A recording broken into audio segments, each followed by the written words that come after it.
பகுதியில் இருக்கும். தொண்டை நாட்டு தலங்கள் அப்படின்னு பார்த்தோன்னா சிவத்தலங்கள், தேவார பாடல் பெற்ற தலங்கள் கிட்டத்தட்ட 32 அப்படின்ட்டு அவங்க சொல்கிறாங்க.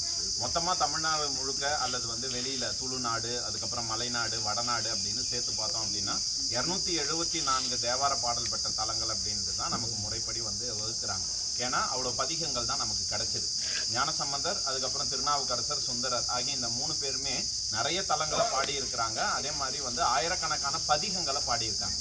பதிகம்னா 10 பாடல்கள் கொண்ட தொகுப்பு அப்படின்னு சொல்லுவாங்க. சில பதிகங்களில் 11 பாடல்கள் இடம்பெறுவதும் மரபு அப்படின்ட்டு நம்மளால பார்க்க முடியும். அதில் நமக்கு எல்லாரும் சொல்கிற மாதிரி ராஜராஜ சோழனுடைய காலத்தில் நமக்கு கிடைத்தவை மிகச்சில பதிகங்கள் தான். 383 பதிகங்கள் திருஞான சம்பந்தத்தோடைய கிடச்சிருக்கு. 313 அப்பரோடைய இது கிடச்சிருக்கு. 100 பதிகங்கள் தான் நமக்கு சுந்தரரோட இது கிடச்சிருக்கு.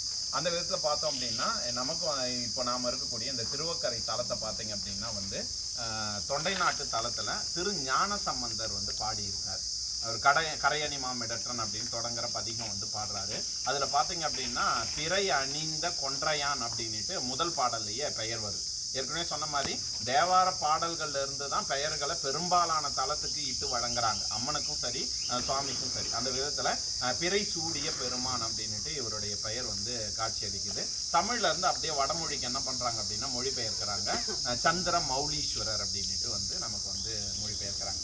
ஆனால் இன்னைக்கு கோயில் பார்த்தோம் அப்படின்னா வக்ரகாளி அம்மனுடைய பெயரில் தான் ரொம்ப ஃபேமஸ் ஆகிருக்கு எல்லாமே. அவங்க சப்த மாதரில் ஒரு பேனலாக இருக்கிறாங்க, சார் சொல்லுவாங்க அது எல்லாமே. ஆனால் வக்ரகாளி அப்படின்ற பெயர் வச்சுட்டாங்க. திருவக்கரை அப்படின்ற பெயர் ஏன் வந்தது அப்படின்னு பார்க்கும்பொழுது ஒரு சிலர் என்ன சொல்கிறாங்க அப்படின்னா திரு அக்கரை அப்படின்றது உடம்படு மெய்ப்பட்டு திருவக்கரை, திரு அண்ணாமலை எப்படி திருவண்ணாமலையாச்சோ அந்த மாதிரின்றாங்க. ஆனால் சம்பந்தர் தன்னுடைய தேவாரத்தில் குறிக்கும் போதே ரொம்ப தெளிவாக வக்கரை அமர்ந்தான் அப்படின்ட்டு அழகாக குறிப்பிட்டார். அப்போ வக்கரை என்பதே இந்த ஊரினுடைய பெயராக இருக்குது.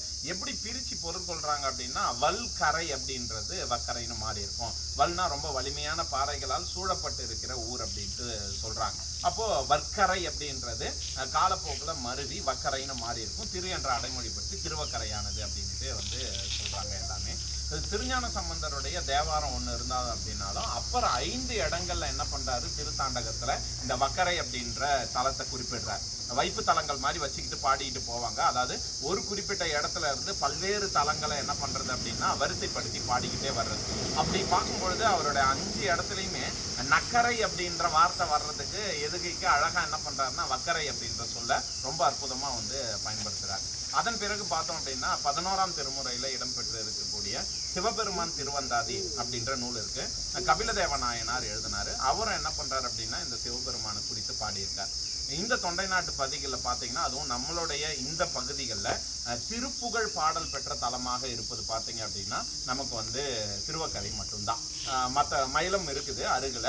நமக்கு ஒரு சிவன் கோயிலுக்குள்ளாரையே இங்கே இருக்கக்கூடிய முருகனும் திருப்புகழ் பாடல் பெற்றது அப்படின்னு பார்த்தோம்னா அதுக்கு நமக்கு திருவக்கரை தான் சான்றா இருக்கு. பிற்காலங்களில்